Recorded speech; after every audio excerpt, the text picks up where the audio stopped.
안녕하세요. 임다니엘입니다. 어제나 오늘이나 동일하신 하나님이란 말씀 여러분 많이 들어보셨을 줄 압니다. 이 말씀의 뜻은 하나님께서는 구약시대나 현시대는 어떤 기준과 원칙을 가지고 이 세상을 동일하게 섭리하시고 다스린다는 그런 뜻입니다. 상황에 따라서 그리고 우리 인간들이 어떻게 하느냐에 따라서 계획을 수정하시기도 해서 긍휼을 베푸시기도 하시지만 원칙과 근간에 위배되지 않는 선에서 역사를 써나가십니다. 그래서 우리가 굳이 예언 사역자들의 계시나 그 유명 예언 사역자의 예언이 아니더라도 성경에 기록된 어떤 상황에 하나님이 어떤 조치를 취하셨는지 어떻게 심판하시고 복을 주셨는지를 연구를 해보면은 지금 똑같은 상황에서 하나님은 어떻게 역사를 쓰실지, 그러니까 하나님의 뜻을 거의 정확하게 우리가 읽을 수 있다는 겁니다. 우리는 그렇게 성경을 통해서도 하나님의 뜻을 이렇게 분명히 알 수 있다는 겁니다. 하나님은 어제나 오늘이나 동일하신 하나님이시기 때문에 가능합니다. 이것은 말입니다. 특히 우상숭배 즉 배도에 대한 하나님의 심판하심은 성경에 기록된 대로 동일하게 적용된다는 것을 우리는 잊어서는 안 될 줄 압니다. 단 여기에서 우리가 그러니까 한국 교회가 어떤 행동을 하느냐, 즉 회개를 하느냐 마느냐, 그 회개를 언제 할 것이냐에 따라서 회개의 규모에 대해서 그런 것도 아마 적용될 줄 압니다. 그래서 거기에 따라서 하나님이 아마 심판하실 겁니다. 하나님이 그렇게 섭리하실 줄 압니다. 자, 그러면 에스겔서에 나타난 하나님의 심판에 대해서 한번 알아보도록 하겠습니다. 에스겔서 5장 12절에 보니까 너희 가운데 3분의 1은 온역으로 죽으며 기근으로 멸망할 것이요 3분의 1은 너희 사방에서 칼에 엎드러질 것이며, 여기에 하나님의 심판의 도구는 기근과 그 다음에 칼과 온역이라고 되어 있습니다. 근데 온역은 바로 코로나19 같은 전염병을 말합니다. 기근은 경제 불황으로 설명해도 됩니다. 그 다음에 칼은 바로 전쟁을 말합니다. 에스겔서 5장 17절에 보니까 내가 기근과 악한 짐승을 너희에게 보내어 외롭게 하고 너희 가운데 온역과 살육으로 행하게 하고 또 칼이 너희에게 임하게 하리라. 나 여호와의 말이니라. 참 무섭습니다. 여호와 하나님의 말씀입니다. 성부 하나님의 경고라는 겁니다. 하나님이 이렇게 하시겠다는 겁니다.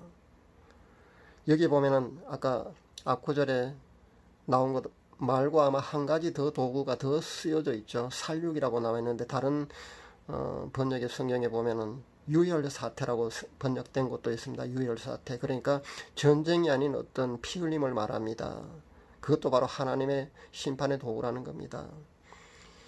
에스겔 6장 11절에 보니까 오호라 이스라엘 족속이 모든 가정한 악을 행함으로 필경 칼과 기근과 온역에 망하되, 앞에 하고 똑같죠? 칼과 기근과 온역.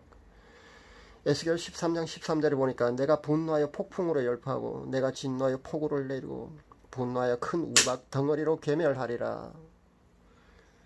자연재해를 가지고 인본주의 목회자들은 자연재해를 그 하나님의 심판이라고 그렇게 외친다고 그렇게 조롱하고 욕하는 것을 저는 심심찮게 봅니다. 그런 것을 많이 봅니다. 그런 인본주의 목회자들이 있습니다. 그런데 하나님께서는 그 모든 것을 자연재해를 이용해서 하나님을 심판하신다는 것이 그렇게 성경에 사실 기록되어 있다는 겁니다. 도대체 성경은 왜 구약에 기록된 그런 역사의 기록을 왜 볼 줄 모르는지 모르겠습니다. 하나님께서는 자연재해를 이용해서 그렇게 심판을 하십니다. 지금 중국을 보십시오. 폭풍우, 폭우, 큰 우박덩어리. 이 외에도 하나님은 메뚜기 떼 재앙이죠. 그렇게 메뚜기 떼가 온 그 곡식을 다 갉아 먹어버립니다. 그 식물들 다 갉아 먹어버리니까 그렇게 기근이, 그렇게 경제 불황이 닥칠 겁니다. 이 외에도 자연재해, 지진이나 아니면 다른 어떤 그 재해로도 하나님은 그런 도구를 써서 하나님께서는 심판하신다는 겁니다. 하나님께서 그 노아 홍수 때 40일 동안 비를 내리게 하셨습니다. 그 물로 이 세상을 심판하실 때 그렇게 40일 동안 비를 내리게 하셨는데 지금 중국에 내리는 폭우는 벌써 50일이 넘었습니다. 언제 그칠지 모릅니다. 이렇게 중국은 멸망에 갈 줄 압니다. 앞에 제가 예언한 그런 대로 그렇게 분할되고 산샤댐도 아마 그렇게 붕괴되지 않을까, 무너지고 경제 불황으로 아마 나라가 몇 개의 나라로 아마 분할되지 않을까, 러시아처럼 옛 구소련처럼 말입니다. 그렇게 아마 분할되지 않을까 저는 그렇게 생각해 봅니다. 그리고 우리 통일되는 대한민국의 그 땅도 아마 조금은 더 넓어지지 않을까 저는 그렇게 봅니다. 제가 본 것은 그렇습니다. 꼭 그렇게 된다고 제가 100이라고 주장하고 싶진 않습니다만 제가 본 것은 그렇다는 겁니다. 제가 북한 선교 사명을 하나님께 받았기 때문에 음성으로 받았습니다. 저는 거기에 대한 것까지 사실은 보았습니다. 제가 북한과 중국 땅 그 경계선 그 이상에 가서 제가 선교하고 있는 모습을 보았기 때문입니다. 자, 여기서 보면 하나님의 심판이 이렇게 동일하게 많이 나오는데 어떤 하나님의 심판이 있는지를 우리는 이렇게 성경을 통해서 우리가 알 수 있다는 겁니다. 이스라엘 즉 남유다는 행음 즉 우상숭배, 영적 간음 즉 배도의 죄악으로 이렇게 멸망했습니다. 여기에 더해 보면은 제일 끝에는 전쟁으로 결국 망했으니까 당연히 적국의 이스라엘 민족이 포로로 끌려가는 즉 디아스포라로 백성이 흩어지는 그런 결과를 낳았습니다. 그러니까 최악의 도구, 최악의 마지막 심판의 도구까지 하나님께서는 이스라엘 백성들에게 그렇게 행하셨다는 겁니다. 이스라엘 백성들은 어리석었기 때문에 이렇게 하나님의 마지막 심판의 도구까지도 받았다는 겁니다. 제발 우리나라는 이렇게 전쟁이란 그 마지막 심판까지 가지 않기를 저는 바랍니다. 아직까지는 하나님께서 전쟁이란 도구를 그 전쟁을 확정으로 그렇게 그 카드를 확정으로 그렇게 생각하고 계시지는 않습니다. 그렇지만 그 카드를 하나님이 폐기 처분하신 것은 분명히 아니니까 우리가 우리 하기 나름이겠죠. 결국 우리 한국교회가 어떻게 하느냐에 따라서 하나님께서는 그 도구를 쓰실지 안 쓸지도 아마 결정하실 줄로 압니다. 하나님의 심판하심 즉 배도에 대한 하나님의 심판이 이렇게 성경에 이미 공식이 다 나와 있다는 겁니다. 여기에 시대와 상황에 따라서 그리고 회개하느냐 마느냐에 따라서 그리고 그 회개를 언제 하느냐에 따라서 아마 조금은 다르게 나타날 줄로 압니다. 사실 우리나라도 이미 역사를 통해서 한 번은 이렇게 하나님의 심판하심을 겪었다는 겁니다. 70여 년 전에 우리는 이미 한 번 겪었습니다. 그런데 한 세대 즉 70여 년의 그런 세월이 흐르고 나니까 역사를 거울로 볼 줄 모르는 어리석은 우리 민족이 다시 한번 하나님의 그 심판하심 속에 현재 들어가 있는데도 불구하고 여전히 깨닫지 못하고 있다는 겁니다. 안타까운 현상이 이렇게 지금 계속되고 있습니다. 지금의 우리나라의 상황이 바로 이러합니다. 8월 10월 대규모 군중집회가 준비 중에 있는 걸로 압니다. 정광훈 목사님이 작년에도 그렇게 대규모 군중집회를 이끌었습니다. 수백만 명이 모였습니다. 이런 국민저항운동도 반드시 필요합니다. 하지만 한국교회는 이 방법 말고 배도에 대한 회개가 우선이라는 점을 잊어서는 안 될 줄 압니다. 제가 가수에서부터 회개를 외친 지가 지금 3년 7개월이 지났습니다. 여전히 무명의 외침은 아무 소용이 없는 것 같더군요. 그래서 제가 무력함을 절실히 느낍니다. 다행스러운 점은 직통계시를 받았다는 두 분의 여자 예언 사역자들이 한국교회 회개를 예전보다는 더 자주 외치고 있다는 겁니다.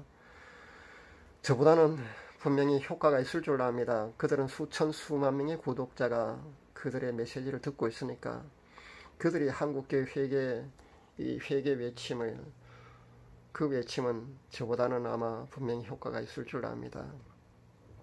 두 분 다 정광훈 목사님의 귀에까지 들어갈 수 있는 그런 입장에 있는데도 불구하고 한국교회 회개운동이라는 방법으로 그렇게 방향전환을 해야 한다고는 아무도 조언해주지 않는 것 같아서 안타까울 뿐입니다.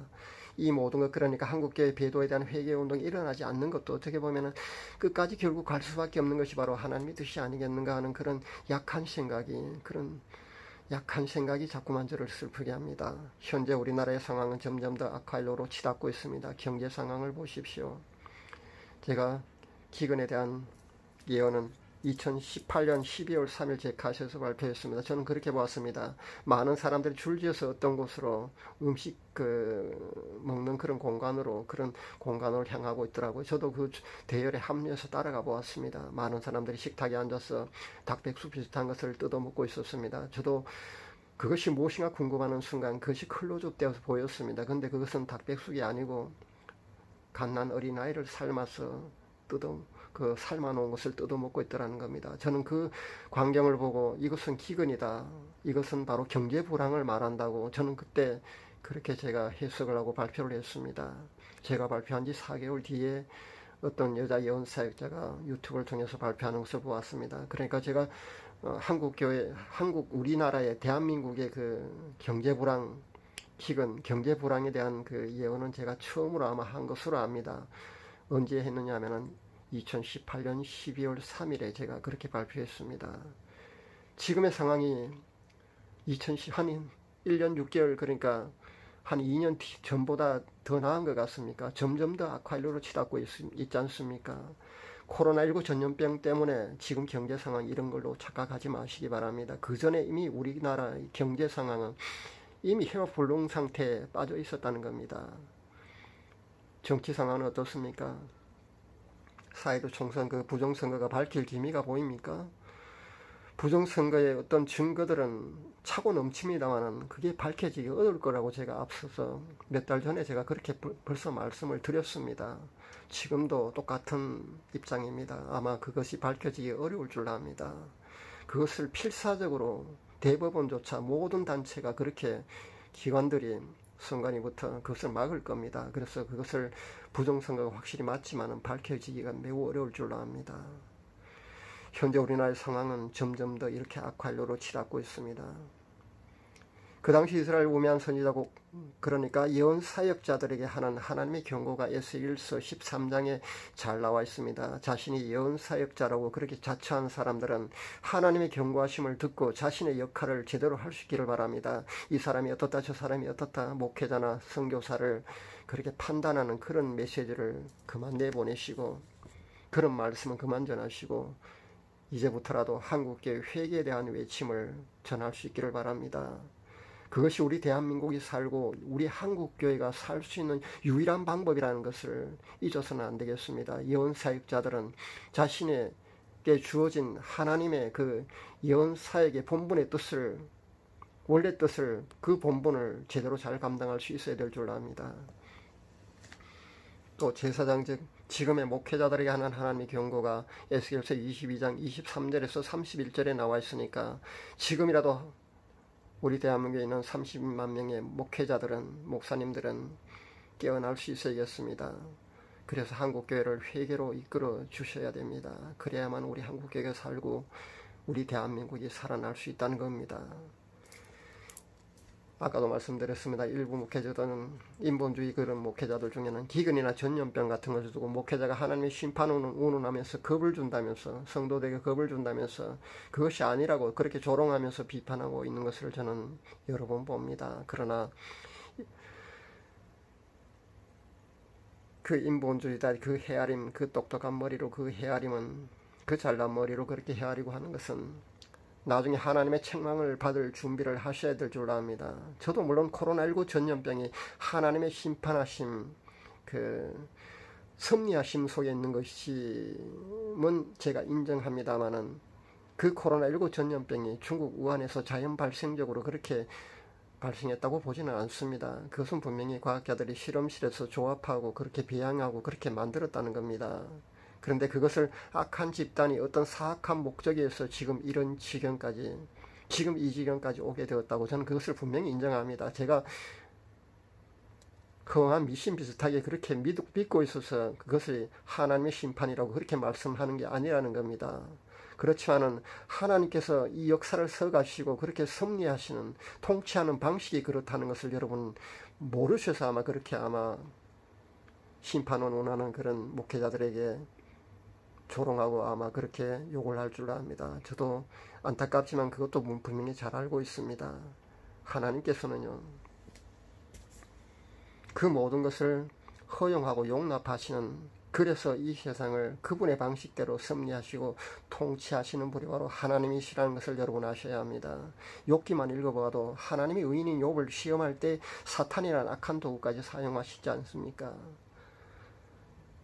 일부 머리만 잔뜩 커서 가분수로 보이는 인본주의자들, 목회자들은 그 어리석고 무지한 입을 그만 놀리시기를 경고합니다. 하나님의 심판은 공정하시다는 겁니다. 에스겔서 33장 12절에서 20절에 잘 나와 있으니까 제가 시간 관계상 다 읽어드리지 못하겠습니다. 그러니까 지금 에스겔서 33장 12절에서 20절을 한번 찾아서 읽어보시기를 바랍니다. 그러면 하나님의 심판은 반드시 어떤 공의에 의한 심판, 그러니까 공정하게 심판하고 계신다는 것을 여러분 잊지 말아야겠습니다. 하나님 심판이 불공정하다고, 공평하지 않다고 그렇게 불평하면 안 된다는 겁니다. 부디 한국교회가 회개의 자리로 나아갈 수 있기를 저는 간절히 바라고 또 기도해 봅니다. 너무 늦지 않기를 그렇게 간절히 바랍니다. 역사를 보고 거울로 삼을 수 있는 현명한 민족, 현명한 한국교회가 되기를 저는 오늘도 그렇게 기도합니다. 8.15 국민대를 바로 코앞에 두고 혹시라도 6.15 사태 같은 하나님의 심판의 카드가 쓰여지지 않기만을 저는, 그런 불상사가 일어나지 않기만을 저는 그렇게 간절히 바라봅니다. 무엇보다도 한국교회는 근본으로 돌아갈 수 있어야겠습니다. 지금의 이런 지경까지 왜 오게 되는지를 깨달을 수 있어야 합니다. 깨닫고 회개의 자리로 나아가는 그런 한국교회가 되어야 되겠습니다. 감사합니다.